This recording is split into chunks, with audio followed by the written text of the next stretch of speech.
सामने स्तुति। चलो ना दीदी। क्यों स्तुति? वेट कर, ये वाला डिजाइन तो पूरा हो जाने दे। अरे सु अच्छे शगुन, क्या बातें चल रही दोनों बहनों में, मुझे भी बताओ। और हाँ, तेरा डिजाइन पूरा हुआ कि नहीं? ये देखो माँ, मैंने यहाँ पर बटन के बदले ये लगा दिया। कैसा लग रहा है? दिखा?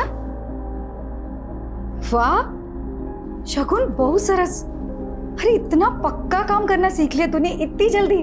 देखना माँ, मैं बड़ी होकर एक दिन बहुत बड़ी फैशन डिजाइनर बनूंगी। ये बड़ा बुटीक होगा मेरा। जरूर होगा बेटा, जहाँ चाह होती ना वहीं राह होती है। और पता है, जो मेहनत करते हैं ना उन्हीं के सपने पूरे होते हैं। और पता है तुझे, तेरा ये जो मेरी काम तो किसी को पड़ी ही नहीं है, मुझे कोई भी मोटिवेट नहीं करता है। देखो नानी माँ बोली, मुंह क्या टेढ़ा हो रहा है? हाँ, अरे बेटा मेरा, मेरी सबसे बड़ी उम्मीद है ना तुझी से, समझी? और माँ के लिए तो सारे बच्चे एक बराबर होते हैं, कोई भेदभाव नहीं होता। रिंकू दीदी कहाँ है? बाय।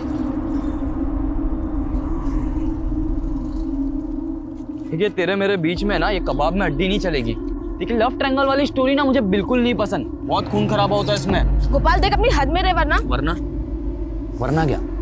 देख, अब इतने नखरे मत दिखा, तुझे अगवा करना पड़ जाए, समझी? अभी तो सिर्फ थप्पड़ मारा है, आगे से ऐसी हरकत की ना तो जेल मोकली देश, समझे? चलो दीदी। क्या जरूरत थी तुझे उस लड़के को थप्पड़ मारने की? हाँ, अरे ऐसे लोगों से ना बच के रहना चाहिए, ना कि सरेआम तमाशा करना चाहिए। और तू रिंकू, आज भी कॉलेज से लेट क्यों? माँ वो अरे शू थयु अनीता, क्यों बच्चियों को डांट रही है तू? क्या बोलूं मैं दीदी आपको, जवान लड़कियों को पालना ना पहाड़ चढ़ने जैसी बात है। आए दिन कुछ ना कुछ करके ही आना है। आज किसी को थप्पड़ मार के आ गए, ये सब क्या है दीदी? डर लगा रहता है मुझे, कहीं कुछ ऊंच नीच हो जाए, कुछ हो जाए तो। अनीता, आटली बड़ी चिंता नहीं कर। अरे હું તો ભૂલી જ ગઈ। અરે મુંહ મીઠા કરો સબ। अरे बहुत मोटी खुशखबरी छे। खुशखबरी? अरे मेरी बड़ी बेटी राधिका का रिश्ता पक्का हो गया। क्या? मैं दो खाऊंगी। ले ले। अरे वाह दीदी, सच्ची में इतनी अच्छी खबर सुनाई है, बहुत बहुत मुबारक हो आपको। मैं ना दीदी सोच रही हूँ ना, जल्दी से रिंकू के लिए एक अच्छा सा लड़का ढूंढ लो। नहीं? हाँ। क्यों माँ, मैं बाहर लगती हूँ आपको? अरे बेटा, तेरी माँ का वो मतलब नहीं था बेटा। लेकिन मासी, मुझे अभी शादी करनी ही नहीं है, मुझे पहले एयर होस्टेज बनना है। वो सारी चीजें एक तरफ है रिंकू, ठीक है? नहीं माँ, मुझे कुछ नहीं सुनना। मुझे अभी शादी नहीं करनी है, मतलब नहीं करनी है। अरे ये रिंकू, रिंकू, रिंकू मेरी, रिंकू दरवाजा खोल।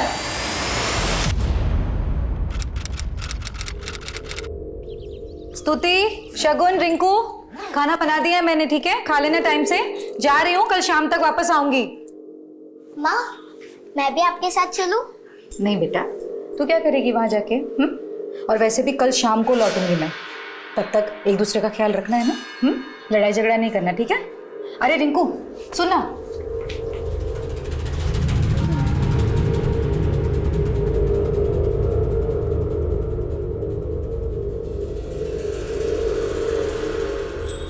जाने से पहले कोई माँ को बाय बोलेगा या नहीं? माँ आप जाइए, मैं देख लूंगी। बाय मम्मा। बाय बाय बेटा।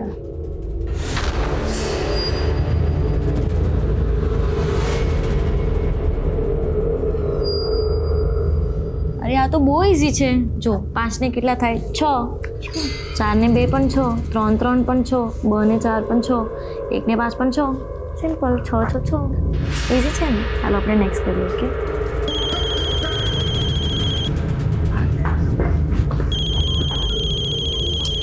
हेलो, कहाँ हो? मैं तो दिल्ली में हूँ रिंकू बेटा। पप्पा? तुमको क्या लगा मैं सूरत आ गया? अरे नहीं पप्पा, वो कैसे हो आप? मैं ठीक हूँ बेटा, तुम कैसी हो? हाँ पापा, मैं अच्छी हूँ। आप कब आ रहे हो? स्तुति बेटा। शगुन बात कर रही हूँ ना। पहले मुझे बात करनी है ना पापा मुझे से। बात करनी है। अरे तुम लोग झगड़ो मत, मैं सबसे बात करूंगा। पहले ये बताओ मम्मी कहाँ है? पापा मम्मी तो बुटीक का सामान लेने राजकोट गई हैं। क्या मतलब तुम लोग घर में अकेली हो क्या?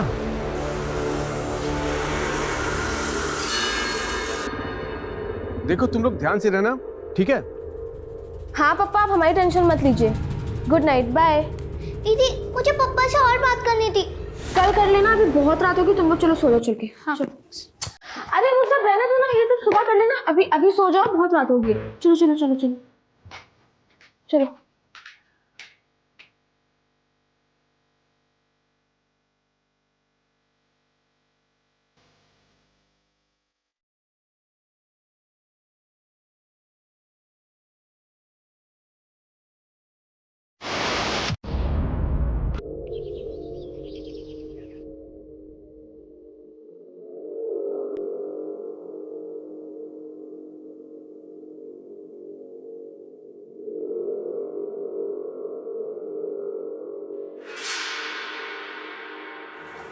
बस बस।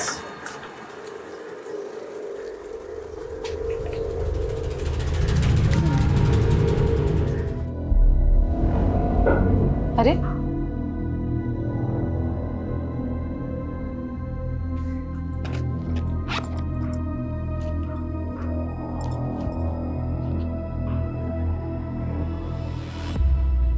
Number you have called is currently switched off. Number भी बंद है। बिट्टू, हाँ आंटी। बेटा स्कूल गए थे आज? हाँ। अच्छा, ये स्तुति, शगुन दीदी, रिंकू दीदी कहाँ है, कुछ पता है?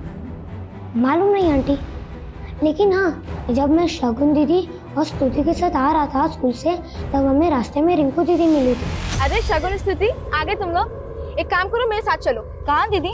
अरे वो सब बताती हूँ, एक काम करो, ये बैग में बिट्टू को दे दो, ये घर के बाहर रख देगा, तुम लोग मेरे साथ चलो। ये लो, ये ना घर के बाहर रख देना, ठीक है?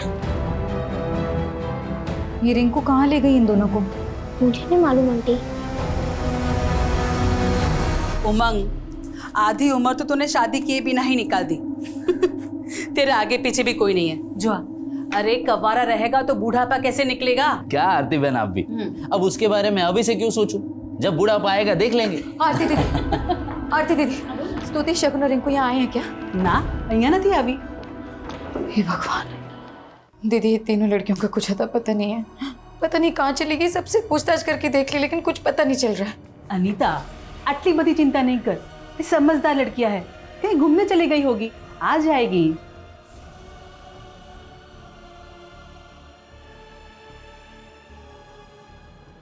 हाँ अनीता, कुछ पता चला उनका? नहीं, आरती दीदी के यहाँ भी नहीं है। अरे कितनी बार कहा है तुम्हें, उन्हें अकेला छोड़कर मत जाया करो, लेकिन तुम कल रात से गायब थी। अरे लेकिन दोपहर तक तो साथ थी ना तीनों। स्तुति और शगुन स्कूल भी गई थी, फिर रिंकू रास्ते में मिली दोनों को, फिर दोनों रिंकू के साथ कहाँ गई कुछ पता नहीं। अच्छा ठीक है, अब रो मत, हिम्मत से काम रखो, ढूंढो उनको। और सुनो, आज रात की कोई भी ट्रेन मिल जाती है तो मैं कल तक सूरत पहुंच जाऊंगा, ठीक है?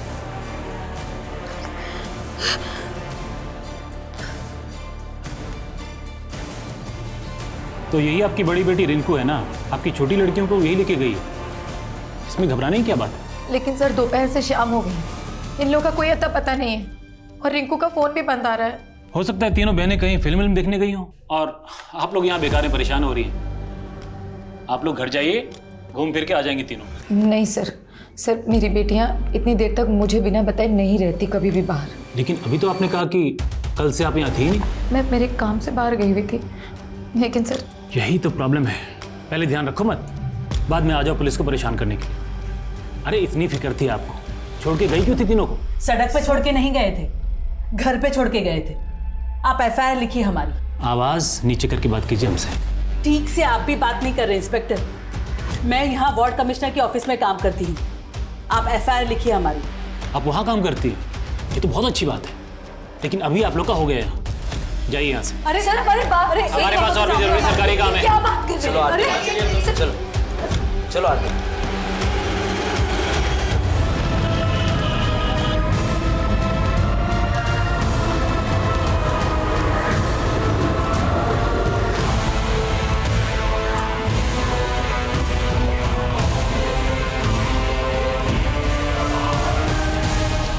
अनीता, संभाल तारी जात ने। अनीता,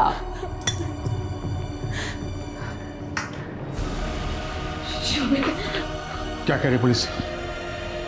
हाँ? क्या कहेगी? FIR भी नहीं लिखी उन लोगों ने। पता नहीं शोभित हमारी बेटियां कहाँ होंगी, किस हाल में होंगी, कैसी होंगी।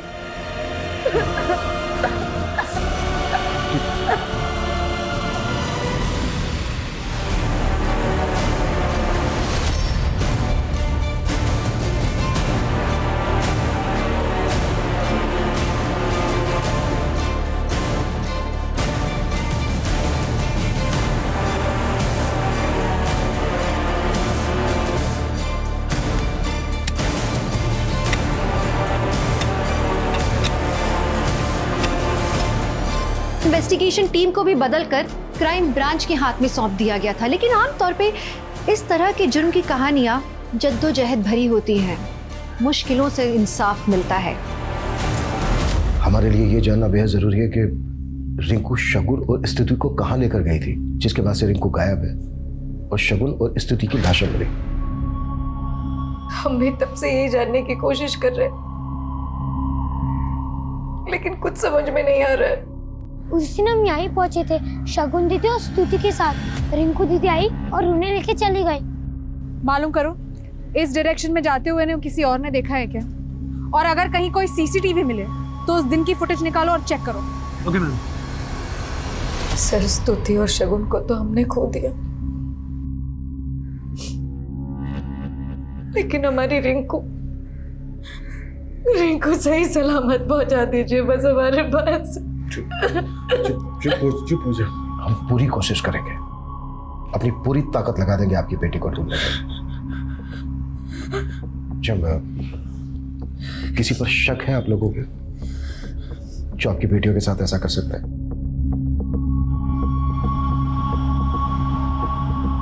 नहीं सर। एक लड़का है सर, 1 नंबर का आवारा लड़का है सर वो। कुछ दिन पहले मेरी बेटी रिंकू के साथ बदतमीजी करने की कोशिश की थी उसने, और इसके लिए शगुन ने उसे थप्पड़ भी मारा था। रिंकू कहाँ है? कहाँ है रिंकू? मुझसे क्यों पूछ रहा है? और पूछना तो उसके बॉयफ्रेंड से पूछिए सर, वही कांड किया है। रिंकू का बॉयफ्रेंड कौन? सर नाम तो नहीं पता, पर हाँ रिंकू को उसके साथ बहुत बार देखे। सर रिंकू उसकी बाइक पर बैठ के आती थी, और उसकी बहन शगुन ने जैसे मुझे थप्पड़ मारा था वैसे उस लड़के से भी बहुत चिढ़ती थी। उस लड़के की वजह से दोनों बहनों में बहुत झगड़े होते थे सर। बाय। दीदी, आपने मुझसे बोला था कि आप उस लड़के से कभी नहीं मिलेंगी। आपने मुझसे प्रॉमिस किया था, इसलिए मैंने मम्मी को भी कुछ नहीं बताया। लेकिन क्या शगुन, क्या प्रॉब्लम है तेरी? ये मेरी लाइफ है, मैं किससे मिलूंगी किससे नहीं मिलूंगी मैं डिसाइड करूंगी, तू नहीं समझी? ठीक है, फिर मम्मी आपसे बात करेंगी। शगुन मेरी बात सुन। पता करो रिंकू का वाकई में कोई बॉयफ्रेंड है क्या? शबरी गोपाला में घुमा रहा है। Right sir.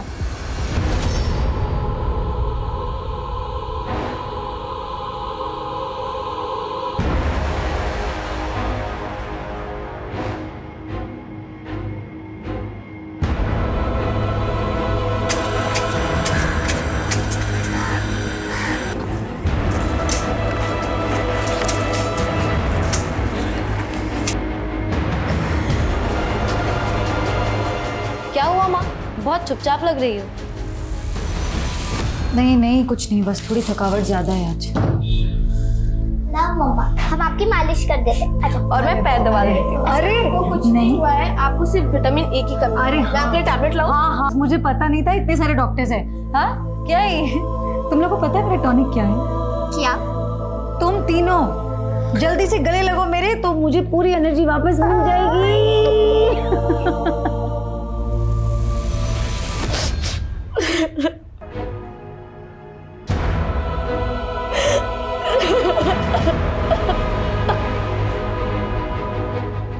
अब रोने से क्या फायदा?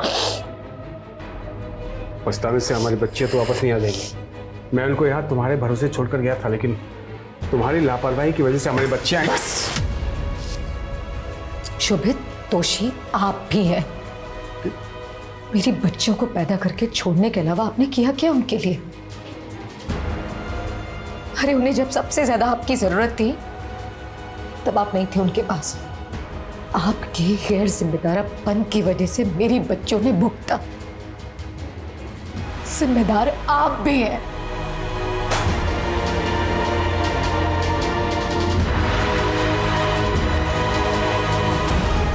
सर, शगुन और स्तुति के पोस्टमार्टम रिपोर्ट्स, दोनों के इंटरनल ऑर्गन्स पे इंजरीज के मार्क्स हैं।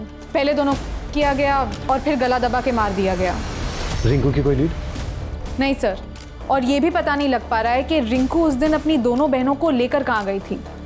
सर, रिंकू का फ़ोन उस दोपहर उसी के घर के एरिया में बंद हुआ था। और सर, कॉल डेटा रिकॉर्ड्स में कार्तिक नाम के लड़के का नंबर मिला है। सर, ये कार्तिक है।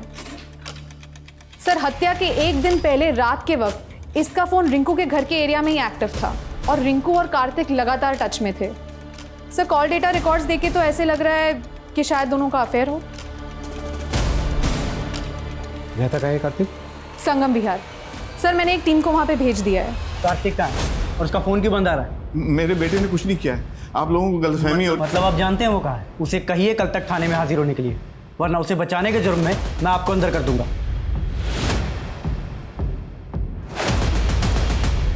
क्या? ये आप क्या कह रहे हैं सर? नहीं, रिंकू का बॉयफ्रेंड नहीं हो सकता सर। इसका नाम कार्तिक है। रिंकू का और इसका लगभग रोजाना मिलना होता था। आपने इस लड़के को कभी रिंकू या घर के आसपास देखा? नहीं सर, मैंने नहीं देखा इसे। लेकिन शगुन और स्तुति की मर्डर की पहली वाली रात को भी इस लड़के का फोन इसी एरिया में एक्टिव था। सर, मुझे सच में कुछ नहीं पता, मैं नहीं जानती, मैंने नहीं देखा कभी, और मैं तो उस रात घर पर भी नहीं थी। जाहिर सी बात है, ये लड़का आपके एब्सेंस में यहाँ मिलने आया। सर, मैंने इस गोपाल को कार्तिक की फोटो दिखाई। उसका कहना है कि वही लड़का है जिसकी वजह से रिंकू और शगुन के बीच में झगड़े हो रहे थे। और सर, शगुन रिंकू को ये धमकी दे रही थी कि वो उसका ये राज अपनी माँ को बता देगी। लेकिन रिंकू की माँ का तो कहना है कि उन्हें रिंकू के अफेयर के बारे में कोई भनक तक नहीं थी। सर, हो सकता है कि रिंकू को इस बात का डर था कि शगुन ये राज अपनी माँ को बता देगी। शायद इसीलिए कार्तिक और रिंकू दोनों मिलके भाग गए और उन दोनों ने रिंकू की दोनों बहनों भी हुआ है। हाँ, एक बार को ये हो सकता है कि कार्तिक की रिंकू की दोनों बहनों पे भी नजर हो। कैसे भी करके हमें इस कार्तिक को ढूंढना होगा। फिलहाल ये कार्तिक इस केस में राजदार नजर आ रहा है।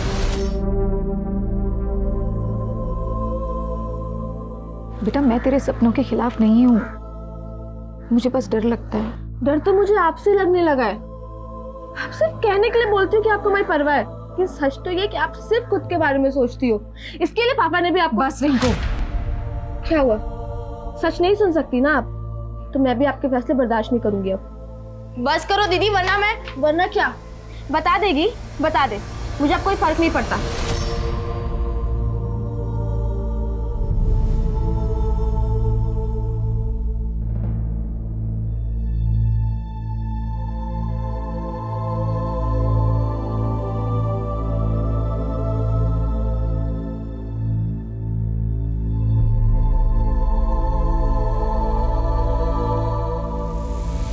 सर, आप लोग खामा का मुझ पर शक कर रहे हैं सर। मैं भागा नहीं था, हूँ तो मारा मामा ना घरे गए लो तो सर। जैसे ही मेरे पापा ने मुझे बोला कि आप लोग मुझ पर शक कर रहे तो मैं सीधा आप लोगों के पास चला आया। बड़ी सफाई से झूठ बोल लेता है तू। ना सर, वो झूठू नहीं बोलता। मैं मानता हूँ कि मैं और रिंकू हम एक दूसरे को पसंद करते। 10 तारीख को रिंकू अपनी दोनों छोटी बहनों को लेकर तेरे पास आई थी। ना सर, रिंकू अपनी दोनों बहनों को लेकर मेरे पास क्यों आएगी? लेकिन 9 तारीख की रात को तो तू रिंकू से मिला था। हाँ सर। नहीं, कॉल रिकॉर्ड्स दिखाएं कॉल रिकॉर्ड्स, वो भी देर रात को। रिंकू की माँ अनीता की एब्सेंस में कुछ आया याद, या फिर याद दिलाएं? नहीं सर, याद आया मुझे। मैं गया था वहाँ पर, वो रिंकू ने मुझे। क्या हुआ?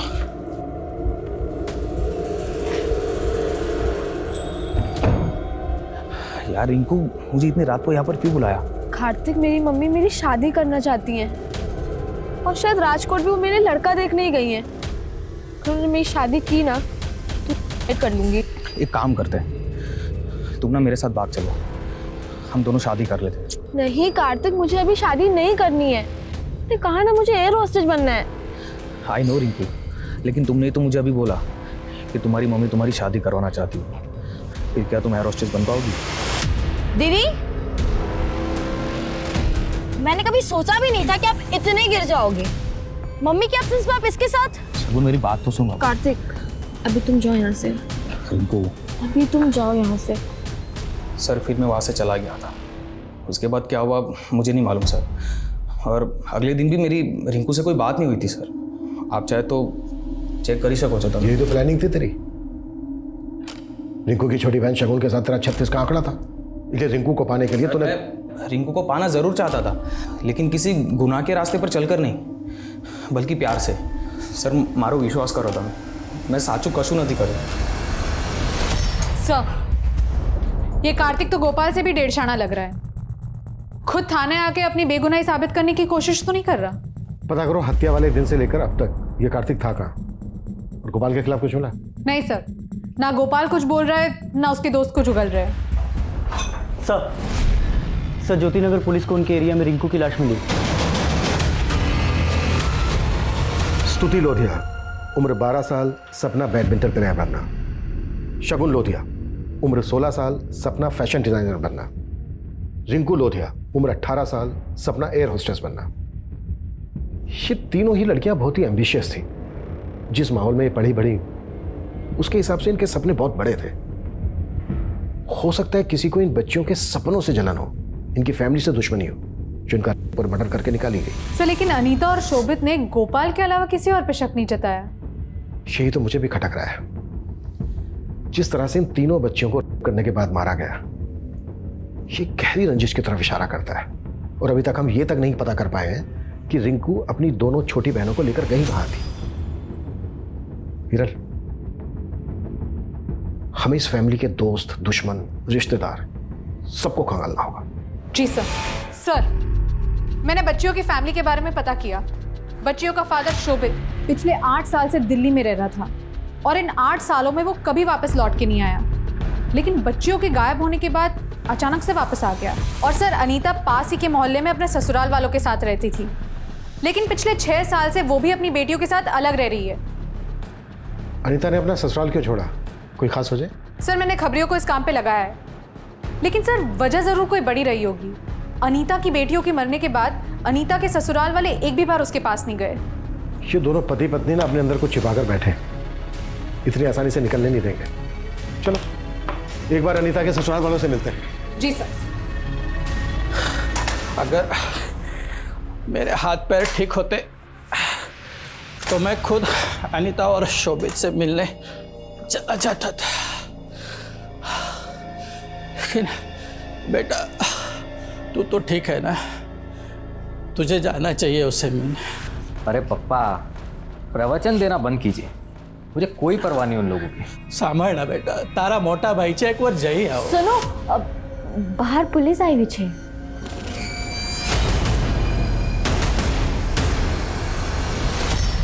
हम घर गए थे आपके फादर ने कुछ बताया हमसे?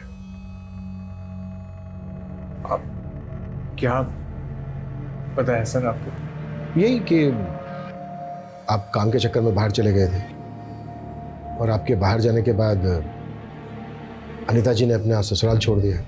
वो ससुराल छोड़ के यहाँ आ गई रहने, जबकि ससुराल पास में ही है। आपके जाने के बाद उनके लड़ाई झगड़े होने लगे थे।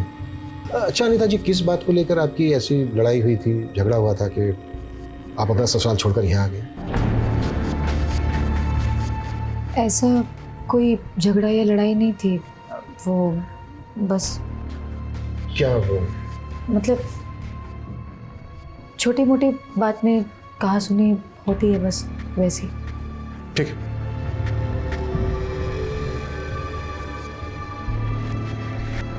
अब जितना यहाँ रुकोगी ये हमारा इतिहास कुरेदते रहेंगे।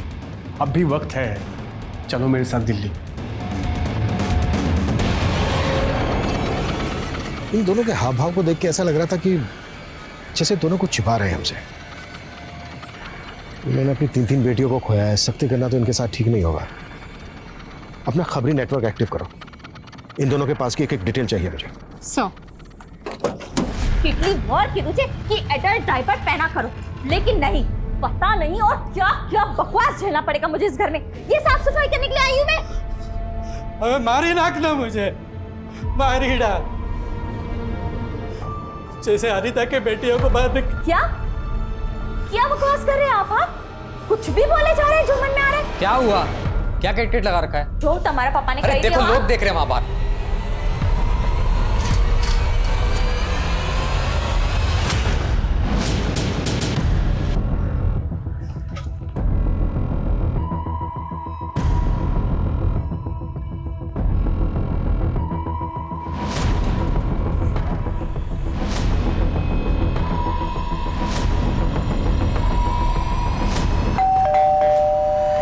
अब आप हमसे ये बताइए कि आप हमसे छिपा क्या रहे हैं? वो सब मैं सब तुझसे डरने वाला नहीं हूं मैं। अब ये बोझ लेकर मरूंगा भी नहीं, सब कुछ सच सच बता दूंगा मैं। रामचरण जी, आपको किसी से डरने की जरूरत नहीं है। आप सच बोलिए, पुलिस आपके साथ है। अनिता ने मेरी बहुत सेवा की थी सर, इसलिए मैंने सोचा था ये सब कुछ अनिता और उसके बेटियों के नाम कर दूंगा। लेकिन शोभित के दिल्ली जाने के बाद अनिता और उसकी दोनों बेटियां इनकी नजर में चुभने लगी थी। चुप कर, पहले भी उनके खाने में जहर मिलाकर उन्हें मारने की कोशिश की थी तुमने। अरे शू थयो, बच्चे इतनी वोमिट क्यों कर रही है? मैंने नहीं खबर, जाके पूछ लो क्यों वोमिट कर रहे हैं। क्या हुआ बेटा? सर, पापा और अनीता भाभी को गलतफहमी हो गई थी सर। हाँ सर, मैं तो खुद डॉक्टर को लेके आया था इलाज करवाने के लिए। डॉक्टर ने खुद बोला था कि फूड पॉइजनिंग की वजह से उनको उल्टी हुई है, लेकिन अनीता भाभी और पापा मानने को तैयार ही नहीं है और अनीता भाभी घर छोड़ के चली गई।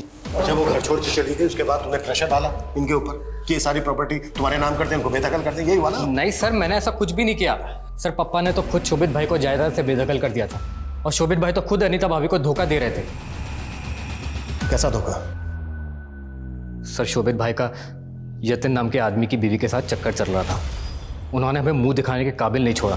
हाँ साहब, ये बात सच है कि शोभित की हरकतों की वजह से हम बहुत परेशान थे, लेकिन यतिन भी कोई सीधा आदमी नहीं है। कुछ दिनों बाद उसकी बीवी गायब हो गई थी। लोगों का मानना है कि यतिन ने ही अपनी बीवी को जान से मार दिया था। हाँ सर, यहाँ तक कि वो यतीम तो अनीता भाभी, उनकी बेटियाँ और हम सबको मारने के लिए यहाँ गया था। इसीलिए तो पापा ने शोभित भाई से सारे रिश्ते खत्म कर दिए थे। सुनो अनीता, जल्दी करो। हाँ, 4 घंटे के बाद दिल्ली की ट्रेन है। मैं एक काम निपटा के आता हूँ, तुम पैकिंग करके रेडी रहना, ठीक है? सर, अनीता ने हमें बताया कि शगुन और स्तुति के मर्डर के एक दिन पहले वो राजकोट में थी, लेकिन उसका फोन तो बड़ौदा में एक्टिव था। What? जी सर। और सर, अनीता को एक उमंग नाम के आदमी का अक्सर कॉल आता था और सर, उमंग की फोन की लोकेशन अनीता के साथ बड़ौदा में ही एक्टिव थी। ये उमंग है कौन? सर, उमंग अनीता की बड़ी बहन आरती के यहाँ पे काम करता है। और सर, हमें एक और बात पता चली है, यतिन की बीवी काफी टाइम से गायब है और इसकी भी भनक मिली है कि यतिन की बीवी का शोभित के साथ अफेयर था और कुछ टाइम पहले शोभित ने यतिन के साथ मारपीट भी की थी क्योंकि उसको शक था कि यतिन ने उसकी बेटियों को मारा है। ये बात ना तो हमें शोभित ने बताई और ना ही अनीता ने। और अनीता ने हमें यह तक नहीं बताया कि अनीता और उसकी बेटियों को जहर देकर मारने की कोशिश की गई थी। और अब अनीता का उमंग के साथ अफेयर होने का क्लू मिल रहा है।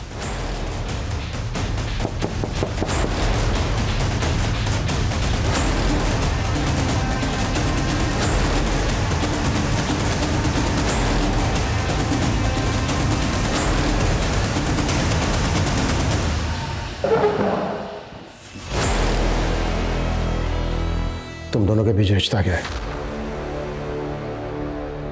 सर, मैं आरती दीदी से मिलने उनके ऑफिस जाया करती थी,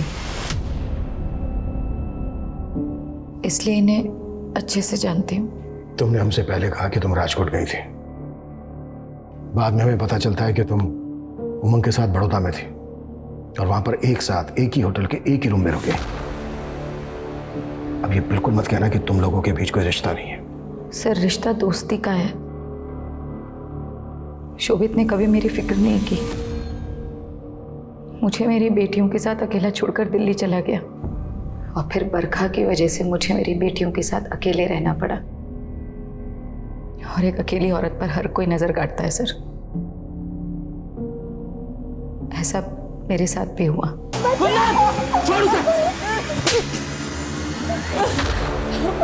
और फिर उमंग जी ने मुझे बचाया। आरती दीदी भी वहां आई और फिर कुंदन को जेल भिजवाया उन्होंने। सर वो आज भी जेल में है, लेकिन क्या क्या लेकिन? वो जेल में है ये बोल के साबित क्या करना चाहते हो? कहीं ऐसा तो नहीं है कि तुम्हारी बेटियों को तुम दोनों के रिश्ते के बारे में पता चल गया था, इसलिए तुम दोनों? कैसी बातें कर रहे हैं आप? ऐसा सोच भी कैसे सकते हैं? मैं अपनी बेटियों के साथ ऐसा कुछ क्यों करूंगी? शोभित के बारे में तुम्हारा क्या कहना है? शोभित का यतीम की बीवी के साथ अफेयर था? मुझे ऐसा लगता था, लेकिन शोभित हमेशा ये कहते कि उनका कोई चक्कर नहीं था। लेकिन उन्हें शक था कि यतीम ने कहीं मेरी बेटियों को। शोभित कहाँ है भैया?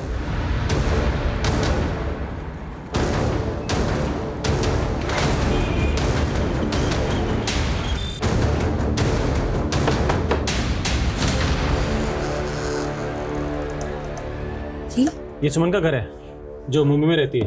अब आप यहाँ पे क्या लेने आए? सुमन का 4 दिन पहले मुंबई में मर्डर हो गया। मुंबई पुलिस को जब उसकी पहचान पता चली तो उन्होंने हमें कांटेक्ट किया।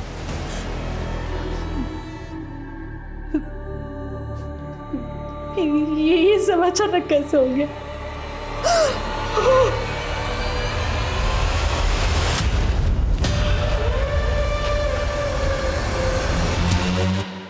हेलो,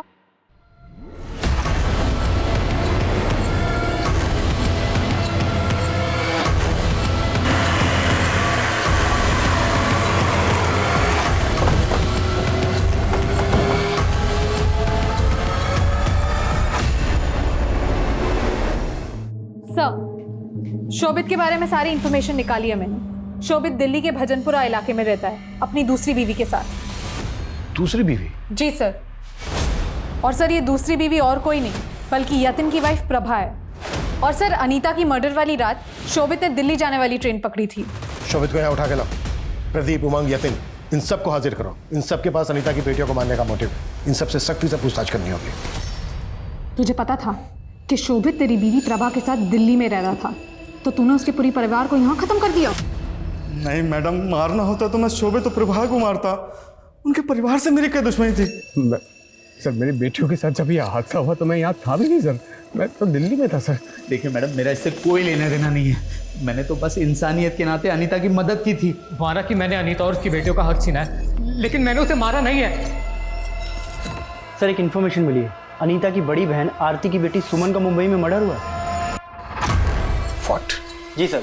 सर सुमन आरती की छोटी बेटी है और मुंबई में मेड का काम करती थी। यहाँ अनीता और उसकी 3 बेटियों का मर्डर हो जाता है और वहाँ मुंबई में अनीता की ही बड़ी बहन आरती की बेटी का मर्डर होता है। इन दोनों केसेस में कोई कनेक्शन तो नहीं है? मुंबई पुलिस से कांटेक्ट करो। सुमन मर्डर केस की एक डिटेल चाहिए मुझे। Right sir.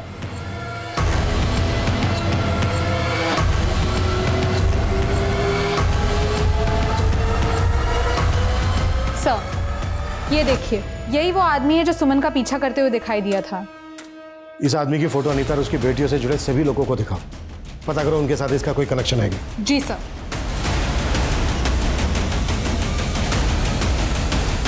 क्या तुम इसे जानते हो?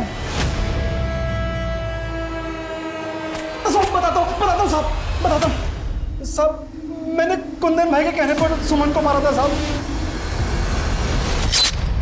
पता किया हमने, काफी समय से पैरोल पर बाहर था और जगताप ने हमें यह भी बताया कि उसने तेरे कहने पर सुमन को मारा है। अब ये बता, तूने सुमन को क्यों मरवाया? आरती और उसकी बेटियों को क्यों और किससे मरवाया? हाँ, मैंने मरवाया सबको। क्यों? दरअसल ये सब कुछ गलतफहमी से शुरू हुआ था। शोभित ने शहर में उमंग को बताया कि उसे एड्स है और उमंग ने मुझे आके बताया, तो मैंने उमंग को मना किया किसी को भी ये बात बताने के लिए, क्योंकि मेरी बड़ी बेटी राधिका की शादी तय हो चुकी थी और मैं नहीं चाहती थी कि किसी को भी ये बात पता चले। इसीलिए मैंने चारों को मरवाने का सोच लिया और कुंदन को भी मैंने ही पैसे दिए थे। मैं एक साथ चारों को मरवाना चाहती थी, लेकिन मुझे नहीं पता था कि अनीता घर पे नहीं है। और मैं रास्ते में रिंकू से मिली और फिर रिंकू अपनी बहनों को बुला कर लाई। फिर मैं उन लड़कियों को आगे ले गई जहां मैंने उन लड़कियों को कुंदन के हवाले कर दिया, लेकिन कुंदन ने उनका भी किया और बड़ी बेटी को अपने पास रख लिया अय्याशी के लिए। और फिर मेरे डांटने पर कुंदन ने रिंकू को भी मार डाला। और उसके बाद अनीता को भी मरवाया। हाँ। अपनी खुद की बेटी सुमन को क्यों मरवाया? कि शोभित की एड्स की बात छुपाने के लिए मैंने ही लड़कियों को मरवाया था, लेकिन मुझे डर था कि सुमन किसी के सामने अपना मुंह ना खोल दे, इसलिए मैंने ही। एक औरत, एक माँ के नाम पर बदतुमा दाग हो तुम मेरी नजर में।